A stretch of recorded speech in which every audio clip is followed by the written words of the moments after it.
We are here. We are back. We are We're back ready. in the building like we never left.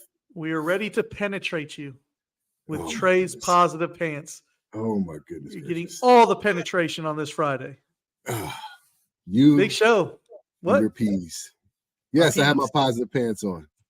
You got And you got to they wear feel- them all weekend. No, well, actually, you know what? I have my backup positive pants. The real ones are in their own room under guard, 24-hour guard all day long. Have you washed them? Have you washed No. them at all? Absolutely not. Who does that? Oh, it's like Michael Jordan shorts and Space Jam.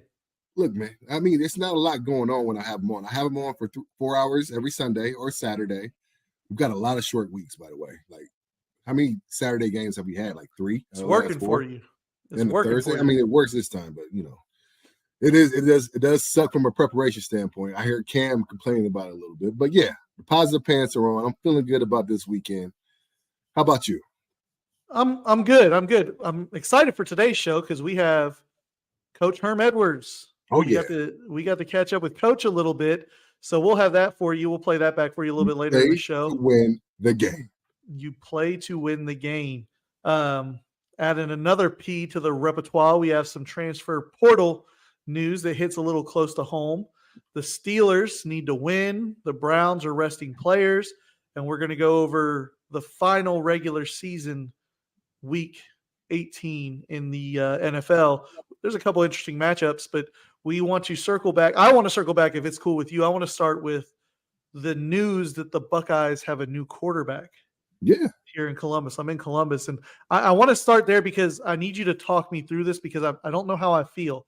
I'm not excited. I'm not unexcited. I'm just meh because I don't know. So damn spoiled. Like, come on. Get a quarterback from a winning program. Wants to come, and honestly, I think he's an upgrade over Kyle McCord. We're talking about Will Howard from Kansas State. He comes to the program with fell in love with the great state of Ohio skill set that I think will be advantageous for not only your O-line and your wide receiver, but Ohio State as a whole. Like, I think you guys got to win here because I don't know what the alternative is. So I think it's a win because it's better than what they have. Right. You and I were talking, like I told you before, this is like Urban Meyer's wet dream quarterback. He is 6-something, 230, 240 pounds. He's going to be able to run the ball some and give you that dimension back that, frankly, the Buckeyes have not had out of a quarterback since Urban left. Actually, since before Urban left, since JT Barrett is probably the last quarterback able to really regularly run the ball. Because Justin Fields could, but he was a passer first. It's weird that the Bears have done with him what they've done because Justin Fields was a hell of a thrower. Yeah, at the college level. And then you have Haskins and Stroud and just a bunch of NFL-style quarterbacks. This is a guy that's going to come in, and this is what and it's not Will Howard. I don't know that I'd have been excited about any quarterback in the transfer portal this year. If Cam Ward comes here, I feel the same way. This is what I'll say to Will Howard is there's going to be a contingent of the Buckeye Nation and fan base that wants to play Aaron Noland. They're stupid. Don't listen to them. Aaron Noland needs a red shirt. But why? I mean, we saw with the freshman quarterback from Tennessee, and granted, he had a whole year to learn before they put him in. They started Joe Milton, who is not that good of a quarterback at the University of Tennessee, and the freshman came in and looked legit. If we get to bowl season and Aaron Noland has sat and learned the offense for the whole year and you're playing in a meaningless bowl, then sure, give Aaron Noland some reps at that point, but he's not going to come in and compete. Is he coming in early? Is he one of those kids? No, he's not. He's not coming in early. I don't believe so. Okay. Or maybe he might be, but I know Kleinholtz, who had to play for Ohio State in the Cotton Bowl because Devin Brown couldn't get through the first quarter, he did not come in early. And it shows when you don't. So Aaron Noland might be there early, but you have a guy coming in from Kansas State who put up good numbers. He is your starter. He's coming here to be the starter, and that's what it is. So when you look at Ohio State's schedule, you're going to win the majority of those games. And I'm not talking about – I think Ohio State makes the playoffs next year because it expands to 12 teams. But frankly, it's at a point with this program right now where the season doesn't matter until the Michigan game, and that kind of sucks. Dude, yeah, that sucks, man. To be that spoiled, that much of a brat program where you don't even count the regular season games like, pish posh. I only care about Michigan. I only care about the playoffs. You guys haven't won a national championship since like 2002. Like, come on. Like, where are you What? They just won one in 2015, 2014. I forgot about that one. It's not even been 10 years. Come on now. It's still been almost a decade, man. 2 championships in 20 years. Don't you besmirch the 2 championships in 20 years, and you have the audacity to get on here and says the regular season doesn't matter. It's just, who cares about these games? They might have only won 2, but they've played for like 6 others. And that's why I'm sad or I'm indifferent when I get a nice quarterback who wants to come in and bring us back to glory. I don't know how I feel. That's how you sound to me. This little violin. I don't even know how you play this little tiny violin. I know people do it like this. Yeah.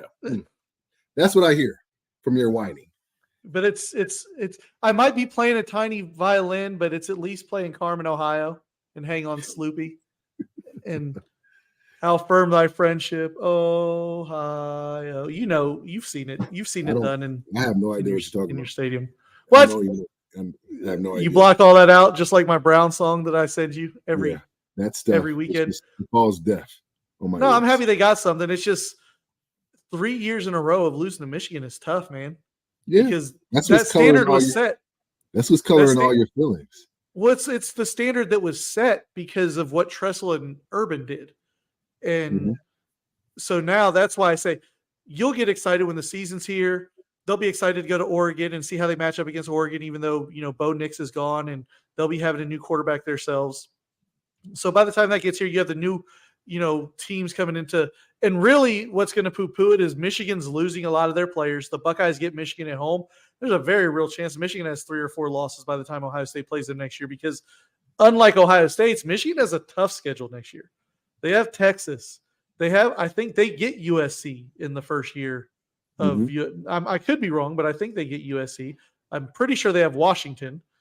They actually have a tough schedule next year as it comes to what they're doing before they play Ohio State. Sort of like Ohio State was looking at with Notre Dame and what they were supposed to get out of Notre Dame the last couple of years.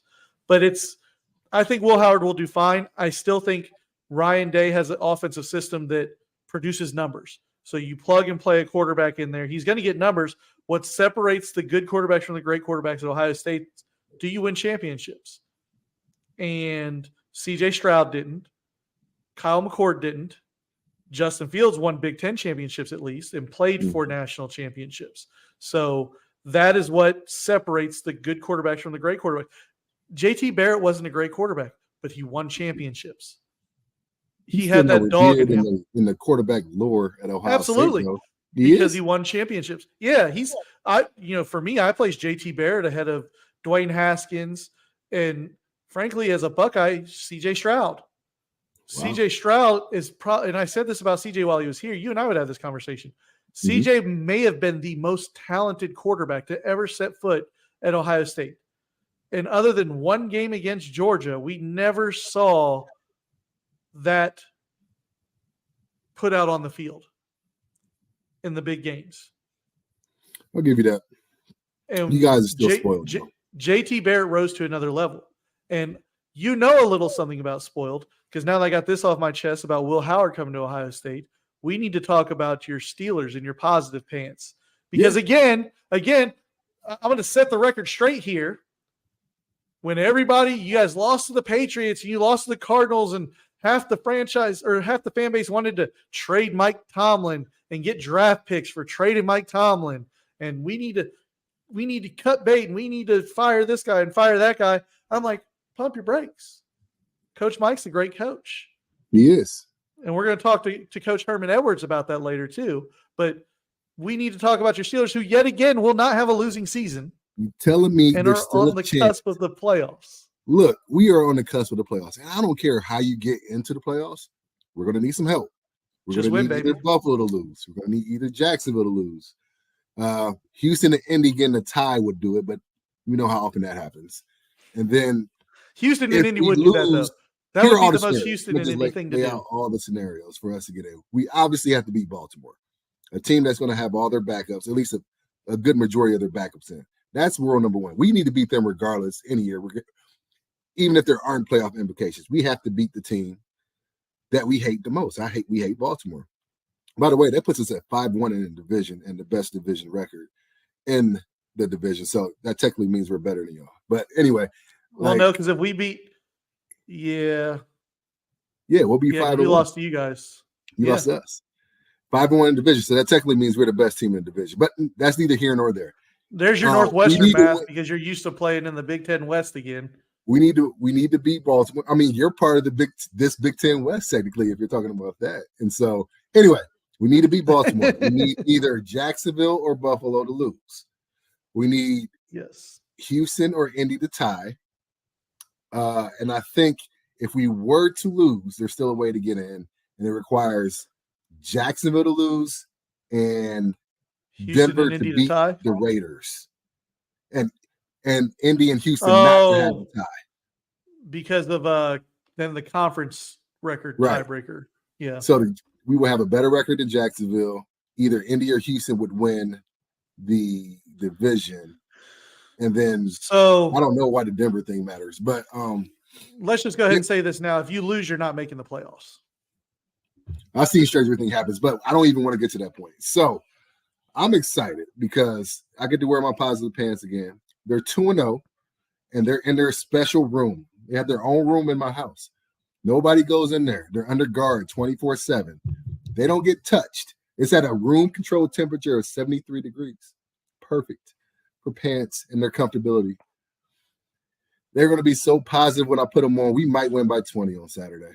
I mean, I am excited as they come. The one thing I'm not excited about, the referee crew. Once again, we got to see Brad Allen, is that his name? Is it Brad Allen? Yeah. Something Allen. We got to see him and his crew who don't deserve to ref another game after that monstrosity, that shameful performance they put on Sunday. And then the NFL, oh my goodness, all the reports came out, they are backing them up. Like they love their refs. What I tell you before, men out there, this is a public service announcement from Trai and Rody. Find you a woman that loves you the way Roger Goodell loves his refs. Oh my goodness, dude. Because he will stand by them come hell and high water. They have never done anything wrong. Piggy could be out there creeping. And he's going to back his refs. It doesn't matter that they're betting on games on the side while they're in Vegas. Exactly. But he's going to love him some refs. And it's quite obvious that Brad Allen and his crew have been, terrible. Subpar would be nice. Like they've been horrible. That Detroit game was not the only game they screwed up. There was the Chiefs game. There was the Chiefs game, the Miami Eagles game. So they yet again get another primetime game.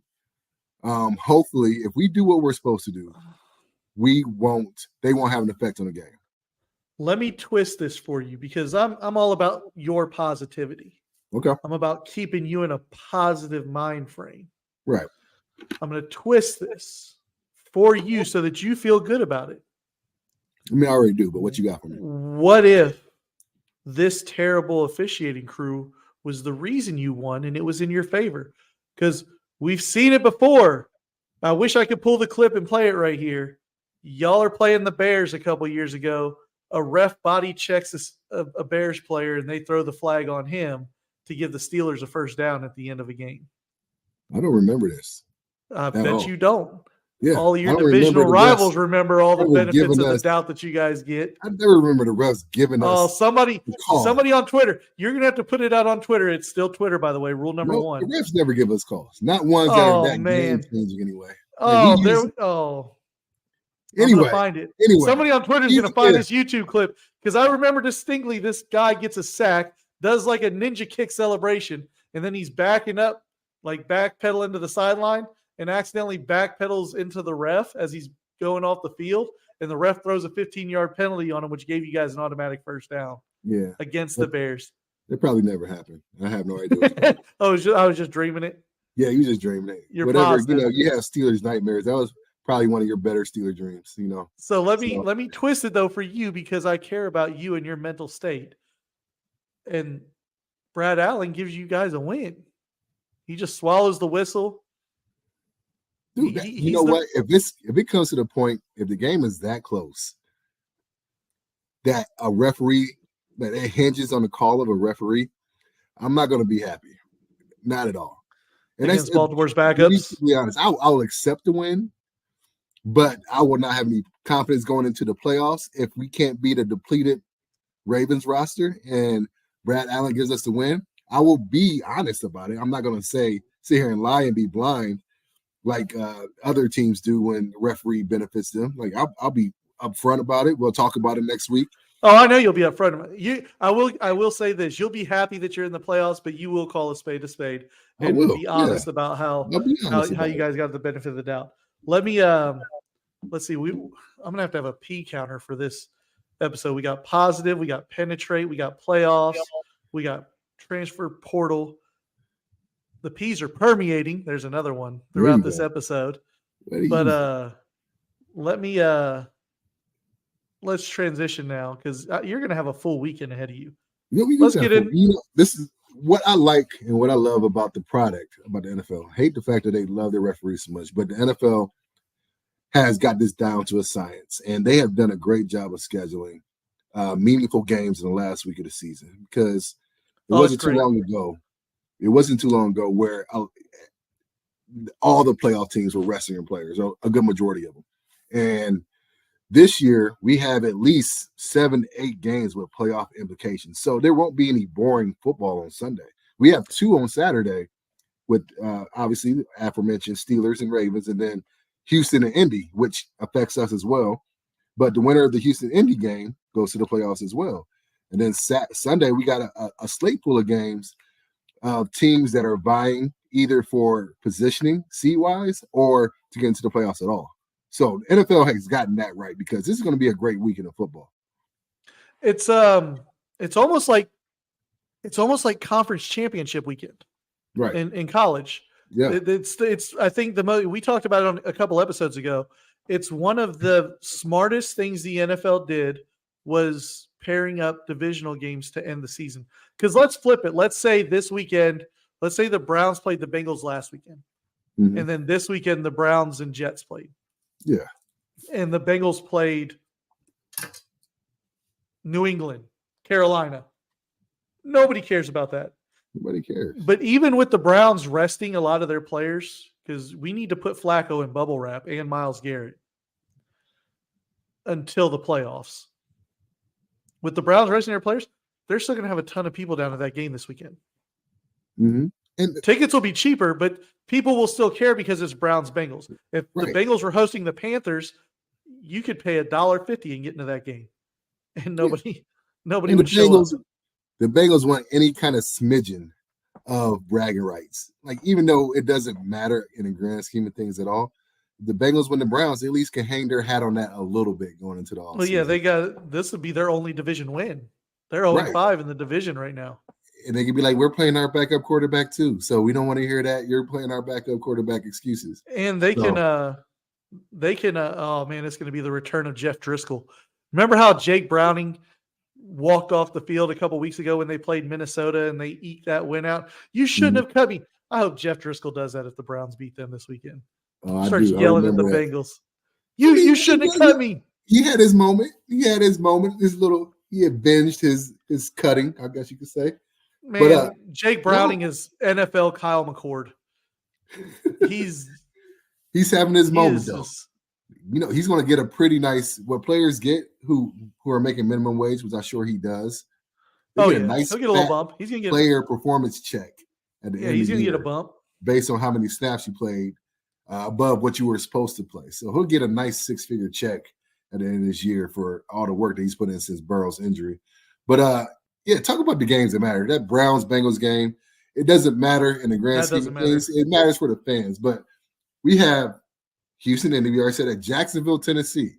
Now, Tennessee isn't playing for anything, but Jacksonville, who have been on a downslide ever since Trevor Lawrence got hurt a little bit. And I think people don't talk about this. I think Christian Kirk getting hurt really set the stage for their decline right now. And so they're not playing well. That is a very dangerous game for them. and Doug Peterson.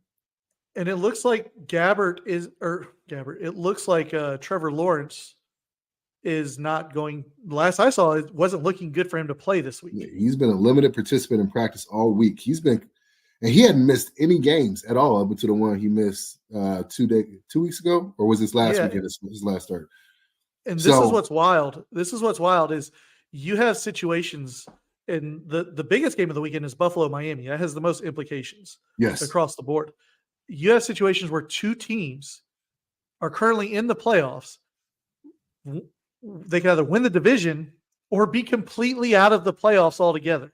In Buffalo, Miami, Jacksonville, but Jacksonville too. If Jacksonville loses, those are the two games. You're right. They're right now leading their division. They could be all the way out of the playoffs. And with Buffalo, they're 6th seed right now. They could beat Miami and be the 2 seed, or they could lose. And depending on what you guys do and the other teams do, they could be all the way out of the playoffs. So even like my team, I already promised you I'm not even going to send you the Brown song this week because we're just playing with house money right now. Yeah, you guys just rest. I'm looking forward to watching these other games. These other games are going to be so much fun to watch. And Jacksonville, I need Tennessee, Derrick Henry to go for like 230 against Jacksonville. Obviously, you need Jacksonville to lose. You got the right coach there because Mike Vrabel hates losing. Did you see his press conference?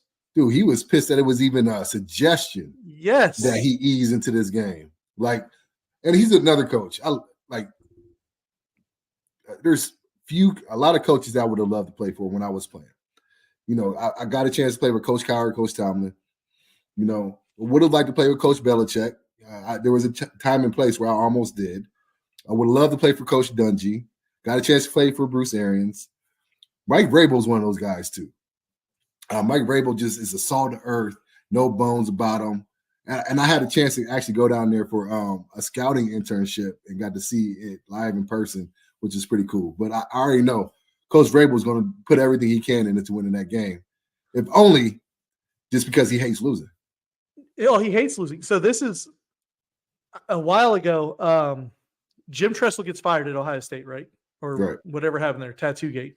Mike Vrabel is on the staff at Ohio State. And I'm working at the radio station that covers the Buckeyes in Columbus. And there's just so many great stories. And without going into too much detail, Braxton Miller's a freshman. Luke Fickell is the interim head coach. This is before Urban took the job. It was the year the Buckeyes went 6-6. And they had Braxton Miller. I forget the offensive coordinator's name. Maybe it was Ed Warner. I can see his face, but Mike Vrabel got so pissed because the defense was holding teams down, and they had Braxton Miller playing in an I formation like Todd Beckman was still the quarterback at Ohio State. Wow. That's the offense they were putting together each week. And the stories that I heard about how pissed he would get about the offensive game plan week in and week out, because Fickell it was late that he was made the interim head coach, and he was a defensive coach. And the defensive staff was so pissed at what the offense was putting out there week after week with Braxton Miller being a true freshman quarterback and how athletic Braxton Miller was. Oh, that guy hates losing like no other. Like it just burns him up, and it's continued and carried over into the pros. It's a lot of parallels between what fans are saying about Coach Vrabel, because out here, folks are saying that his time in Tennessee has passed him by, that maybe he needs a new change of scenery. And there's another vacancy possibly opening up in New England that I think would fit him very well. But there's going to be a lot of coaches looking for jobs this next week. But before we get into that, there are a couple of other games on this playoff slate that are a little interesting. Tampa Bay, Carolina, and Atlanta, New Orleans. Atlanta, New Orleans both have a shot. And I think it's a very similar situation to the Houston Indy, because if New Orleans wins and Tampa Bay loses, I don't know if New Orleans they have a shot to make the playoffs. They need Green Bay to lose as well, right? If I'm not mistaken. I think so, yes. Yeah, they can't win the division, but they can get a wild card spot. Yeah. Meanwhile, Tampa they just have to beat Carolina if they win the division.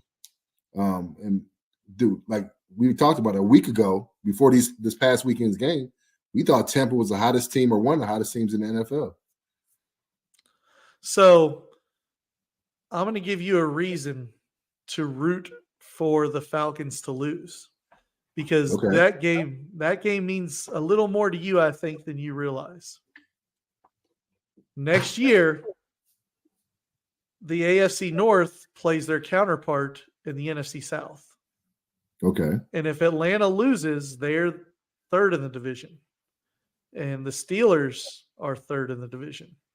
So you would get your Steelers down there with you. Well, maybe in Atlanta. I don't know if it's an away or home. No, I think it's for sure away. Is it?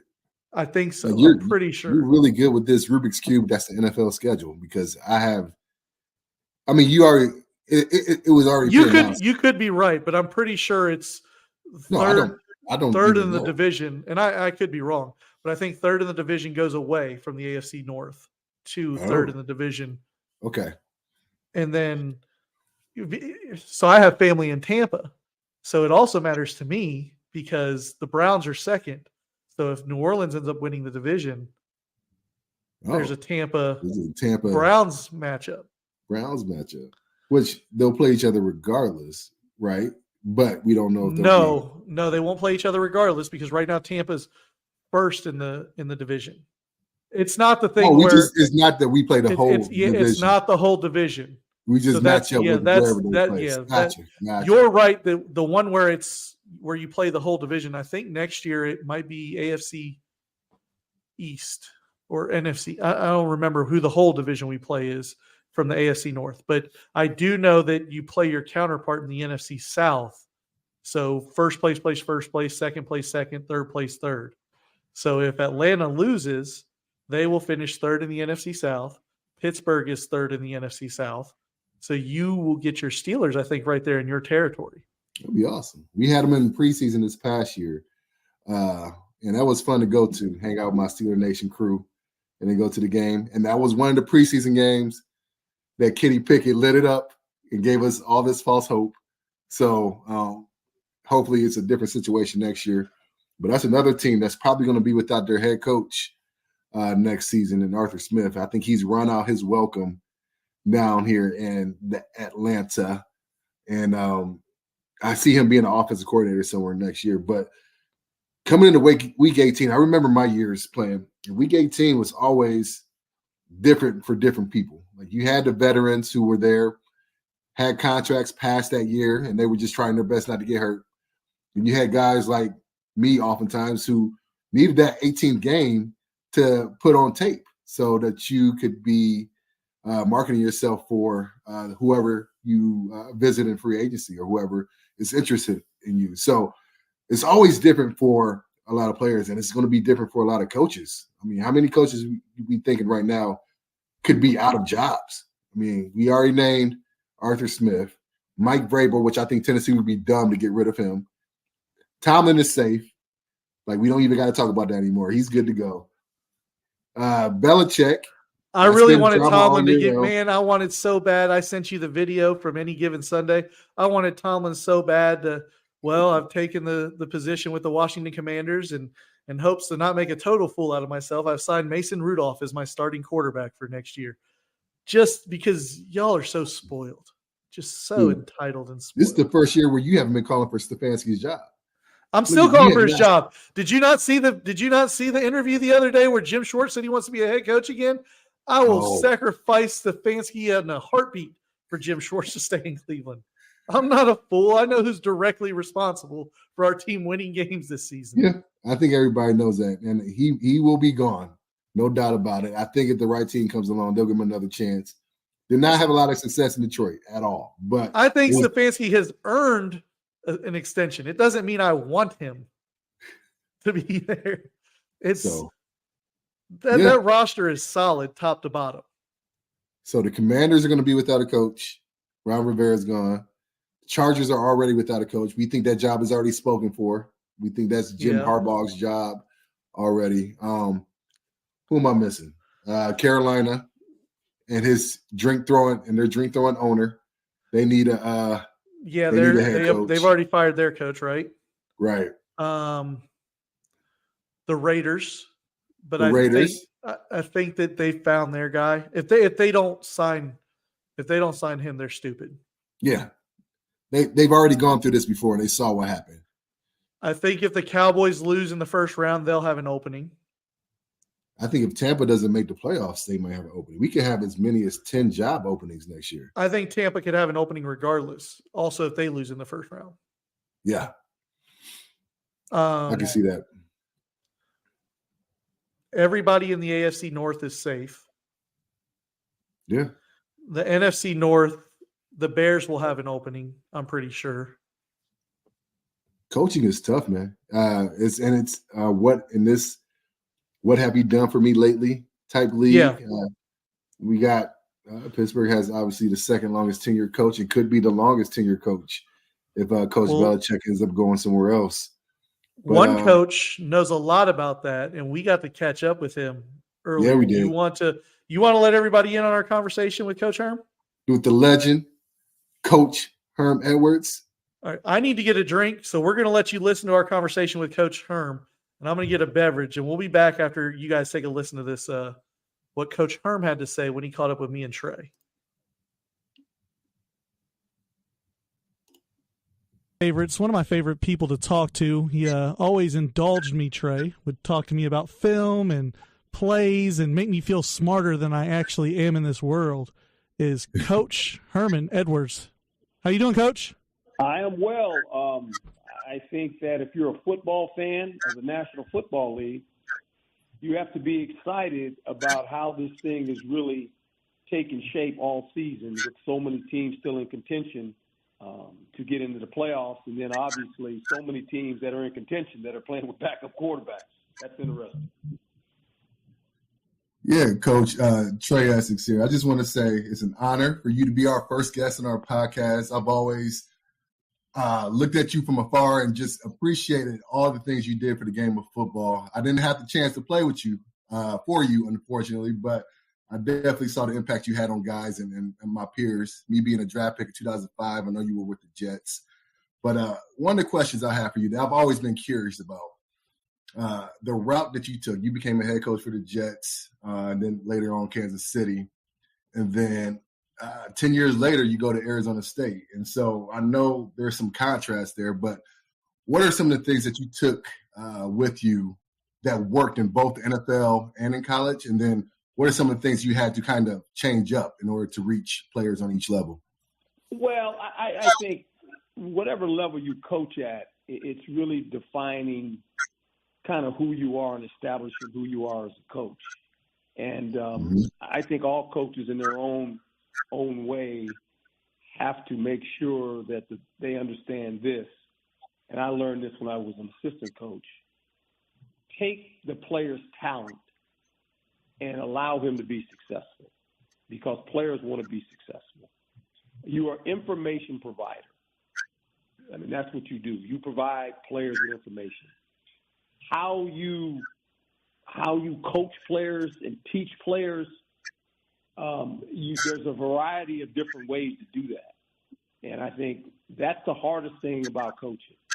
It's not so much about what you know. It's about how do I give this information to these players. And they all receive it in different ways. And that's the thing you got to learn. You can't say he's a dumb player. He's not a dumb player. He might not understand how you're trying to teach him, saying it this way. You might have to do it another way. So if you're not willing to adjust to the players you have, players won't be successful and you won't be successful. And that's the bottom line at the end of the day. I mean, it's about making sure you put players in position where they can be successful, whether it's in college football, pro football. In pro football, they want to know this. How is this guy going to keep me in the league if you're the coach? Right. And in college football, they have enough talent. They want to know, how can coach prepare me to go to the league? So it's all the same, to be quite honest. Coach Herm Edwards, NFL analyst, joining us now on Pod Me Up. Coach, I want to ask you, because you kind of touched on it a little bit there, when you're looking at from an NFL head coach's standpoint now, can you talk about the difference in developing players now versus the last time you were a head coach in the NFL with limited offseason time, on-field practices? I know it's supposed to make the game safer and be easier on the body. We've seen a rash of injuries this year, though. But how hard is it to develop players now with the limited practice time? And do you prefer it now or how it was before? Well, I think how do you practice? That has a lot to do with it as well. You know, you want to make sure you're efficient in practice, and I say this as a former player. How do you prepare a player to be ready to play football? I do know this: practice is needed. You play football. That's what you do. I mean, there's no other way around it. You can't pretend you play football and say, well, we're going to have a bunch of walkthroughs. Eventually, you got to go play football. That's what you signed up to do. So with that being said, you know, these players obviously in today's world compared to, 20 years ago, they're better athletes as a whole because of how just the dynamics of the information they gather at a younger age. They're trained at a younger age, so they're way ahead of 20 years ago. Like the era that I played in, we were ahead of the era that was before me, and that's kind of how it goes. But I think the main thing is the time you have. Mentally, you have to prepare them, and physically, you have to prepare them. And the structure of how you do that is very important because players want to be successful. I do know this. When you don't put your cleats on the grass and prepare, you ain't going to play very well because the grass knows if you've been out there practicing or not. When you're not out there, the grass knows. It just knows. And so you can't cheat the grass. I always tell players that. Don't cheat the grass. We won't leave you out here for a long period of time, but we have to be efficient, and we have to make sure that we understand that. And if they understand that, they'll be fine. Can I put that on a shirt, Coach? Don't cheat the grass. I want to use that. That's a good one. Don't cheat the grass because it knows. So me and Rich went back and forth on this. One of the reasons I think that we've had such a rash of injuries at the quarterback position is the poor O-line play. And I think, kind of hitting on what you've mentioned, one of the positions that I think has struggled the most with the lack of playing time is the O-line, because I think there's not one position on the field that needs all five people working in conjunction more so than the offensive line. Would you agree with that? Yeah, that has something to do with it. There's no doubt about it. But also this, how you protect the quarterback is very important. It all starts with protection. Well, the question is this. In today's world compared into the world that I played in, it was a running back league. You didn't throw 40 passes every week. You didn't expose the quarterback that way. Well, in today's world, the running back he's just a guy. I mean, they've devalued the running back, to be quite honest. And so it's a passing league. So if you're averaging now 45 passes a game, do the math. Okay, 45 times 17, guess what? Quarterback going to get hit. Because basically, who's protecting him? It's five-man protection. You're sending everybody else out. You don't protect the quarterback. So that has something to do with it, too, because of how we play football. I mean, when you see two tight ends in a game, you start scratching your head. You go, really? Two tight ends? What are two tight ends in there for? Right? We see one back. We see three receivers. We see three receivers and a tight end in the back. Sometimes we see four receivers and a back. I mean, it's just that's how you play. And so when you open up the edges and you're asking for five-man protection, half the time you throw the football, guess what's going to happen? Quarterback going to get hit. Absolutely right. Absolutely right. And you're kind of leading me to my next point, and I want to ask you about this. But before I get into – I have a theory, Coach, and it's a little bit weird. And I brought it up to Trai, and I don't think I've got him bought in yet. So I want to see if I can sell you on this theory. But before I do, I want to ask you, with the salaries of the quarterback position, if you're the head coach of a team, you're looking at your roster. If you look at your roster as the head coach, would you rather have one of the top 5 to 10 quarterbacks in the league and – 60, 70% of your salary cap tied up into that position? Or would you rather have maybe a top 15 average, above average quarterback, game manager, quote unquote. We hear that term a lot now, but that salary spread out across the team, and you have a really solid across the board roster. If you're looking at a program, somebody's bringing in Coach Herm Edwards to run their program next year. Which one would you prefer? Well, I'd prefer when you draft a quarterback, you don't have to pay him for 5 years. Right. I prefer that you hit on the guy that you got, right? Win me the Super Bowl in the first 5, and then it's house money, right, Coach? Yeah, man, that's the Purdy situation, right? I mean, but can that happen? Yeah, it can happen. It's going to happen. This year, there's a bunch of young quarterbacks coming out, so you don't have to worry about it for 5 years. But here's the real deal is that eventually, when you look at your money, how you allocate it, you're going to pay for a quarterback. You're going to pay for a left tackle. You're going to pay for a wide receiver. On the defensive side of it, you're going to pay a guy that can rush and knock the quarterback down, and you're going to pay a corner. I mean, that's where your money's going at the end of the day, and that's how it works. Because those are the positions in need. Those are the positions that you got to have good players at those positions. And the position you just mentioned, the quarterback. Well, if you got that guy, you got a 10-year run. So whatever you pay him, you're going to pay him. I mean, that's just the way it works. I mean, you can sit here and say, well, I don't want to pay the quarterback. Well, you know what? You can always find a receiver. There's 1,000 receivers. I mean, they're all over the place because of how we play football now in college, and those guys come to pros. So we know how to do that. You can find a tight end, and that's he becomes a big factor in today's world. The running back is a guy that can he catch. Not only can he run, but can he catch? Then you need a guy that can play corner, that can cover, okay? And then you need a unique guy, a unicorn on defense that you can line up at end. You can line up as inside as backer. He can rush from a multitude of positions. So those are the 5 core guys that you need. And then you go then you build the rest of your roster. But if you have them 5 guys, and the key one is the quarterback, you got a chance. Coach Herm Edwards with Trai and I here today. And let me ask you in a follow-up to that, Coach, 2 teams that we talk about a lot here. I'm from Cleveland. Trai obviously played for the Steelers. And we look at their situation, it's the complete opposite. And I want to know if we got Flacco balling out, doing his thing, and now we have Mason Rudolph. And I want to know from you, in your experience, because I look at both those guys, the Steelers can still make the playoffs this year. They could go on a run with that defense and with the weapons they have if they do. What do you do as a head coach, as an organization, if let's say the Steelers and Browns, one or both, make a run to the AFC Championship game? Both of those franchises have equity built up in the quarterback position already elsewhere. You have the Steelers with a high draft pick and Kenny Pickett. He ain't going nowhere. And you have the Browns with Deshaun Watson. And how much do the quote-unquote politics and that value play a factor in determining those decisions for the franchise? I don't think it's hard for Cleveland. I think Joe Flacco, if they go to the playoffs, which they are going to go, Joe Flacco's 3 interceptions or 2 interceptions away from losing games too. I mean, as much as we want to tell the story of Joe Flacco, it's great. It's a great story. Yeah. But he's turning the ball over at a high rate.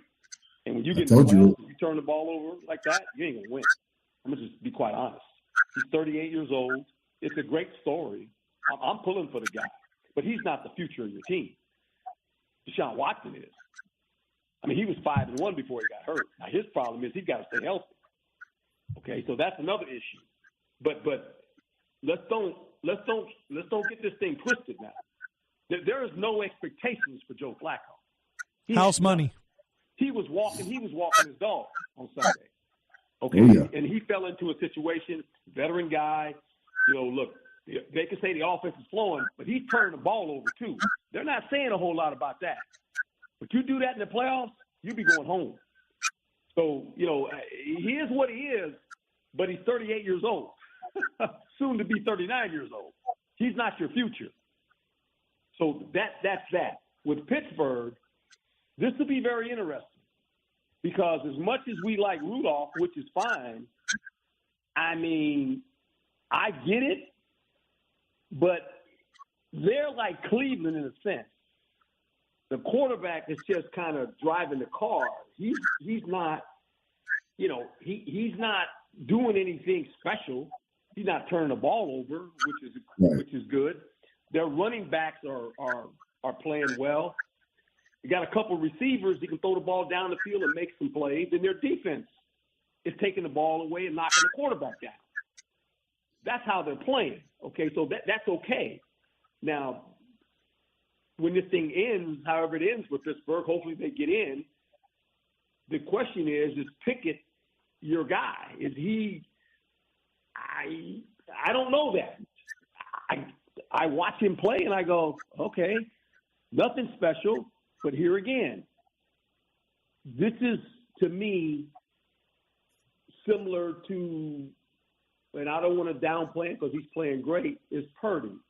Can Pickett play like Purdy?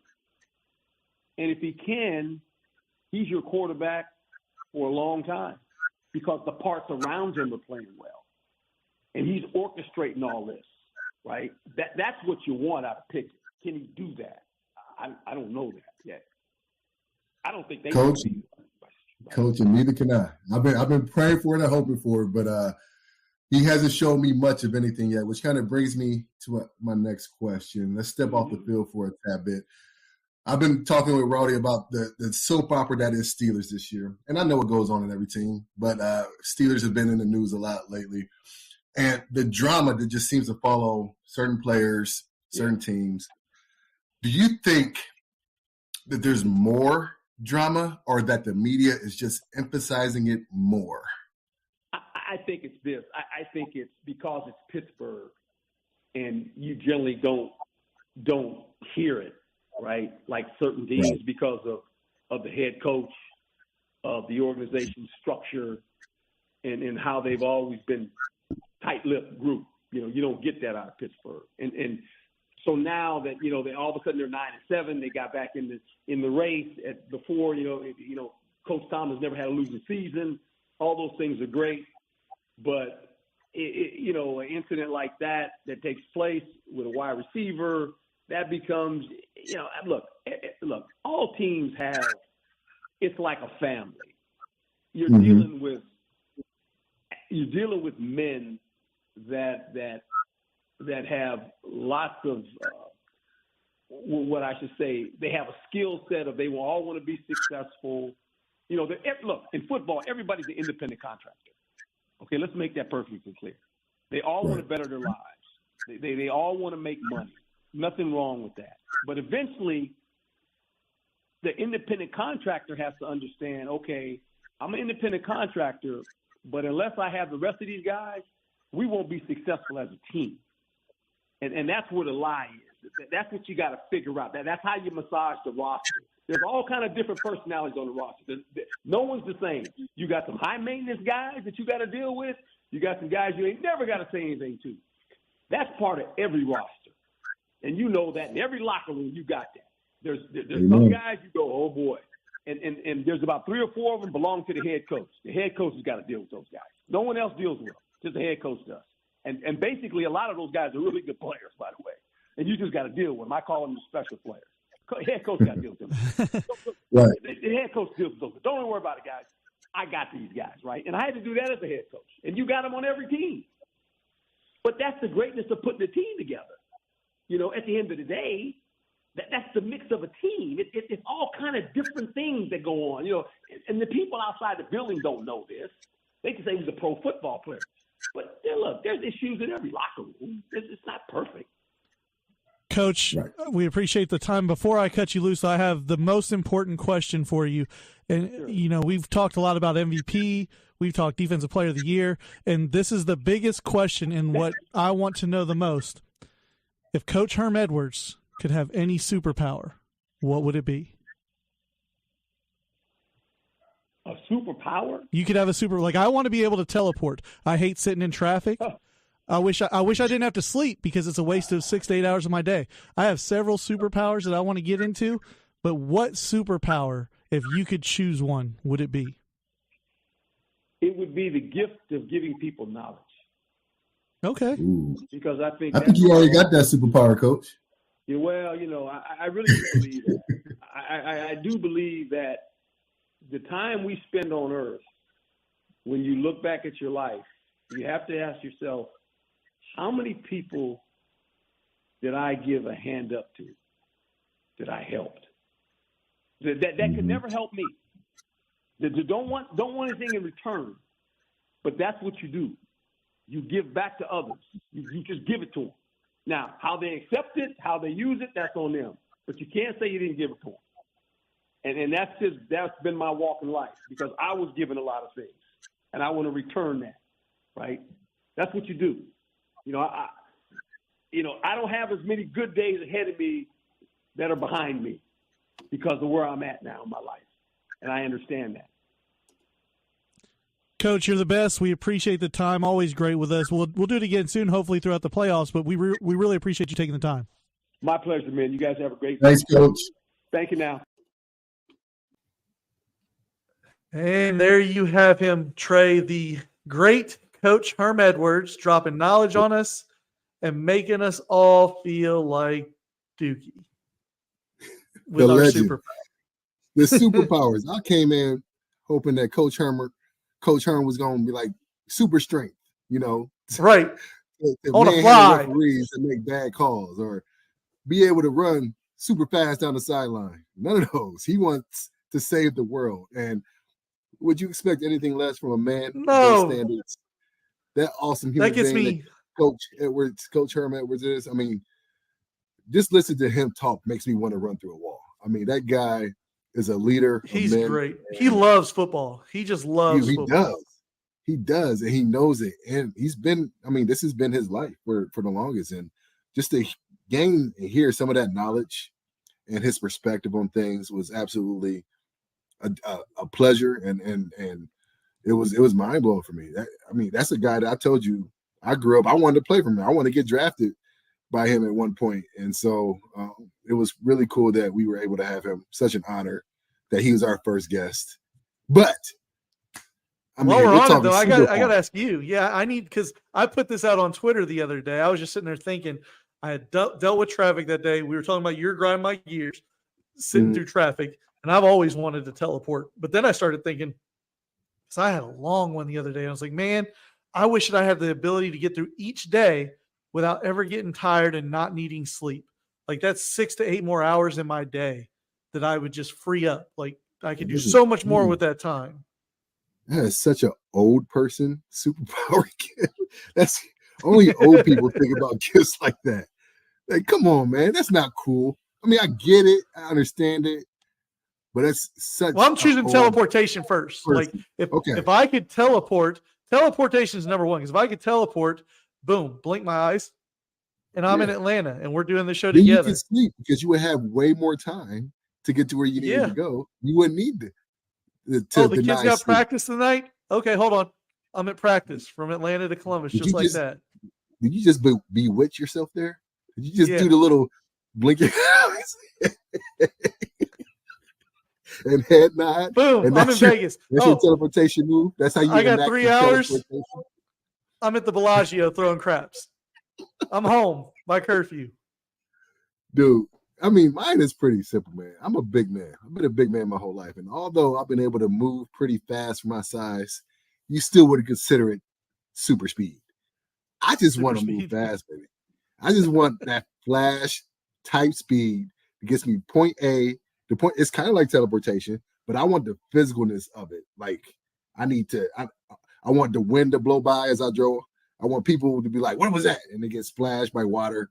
And their hat comes off when I run by, stuff like that.